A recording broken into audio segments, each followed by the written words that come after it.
This is Mountaintop History, telling the story of Monticello and all who lived and labored at this plantation. I'm Kyle Charlton.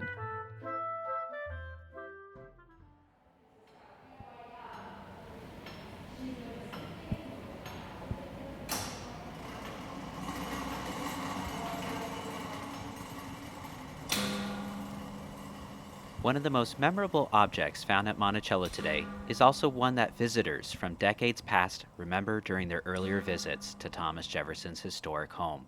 I'm speaking about the Great Clock, a giant mechanical instrument operating above the doors to the entrance hall and powered by cannonball weights along the walls.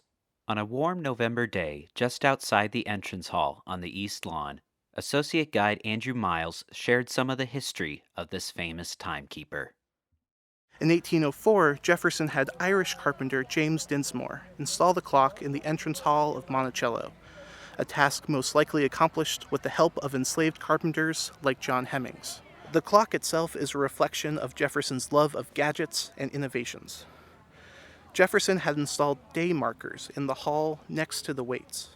As the weights descended throughout the week, they passed the corresponding markers: Sunday, Monday, Tuesday, and on down. But what makes this clock truly memorable is that it doesn't work quite right. The dimensions of Monticello were too small for the full 7-day clock cycle. As a result, at the end of the week, the weights hit the floor. To fix the problem, Jefferson wrote to Dinsmore that the weights were to descend naked till they get to the floor, whence they may enter a square hole and go on to the cellar. Of course, clocks need some TLC from time to time, and in February it was decided that the Great Clock would receive some care and attention. Back then, Gardiner Hallock, the Foundation's Vice President of Architecture, Collections, and Facilities, explained the work that needed to be done and why.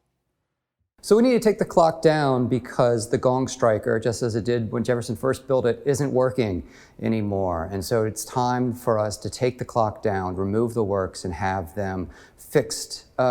We also found recently that the finish on the exterior of the case is original to Jefferson's time, but we found that it's dirty and starting to flake off. And so we feel like it's time for us to take the case itself and send it to a conservator to be conserved so that finish survives for another 200 years.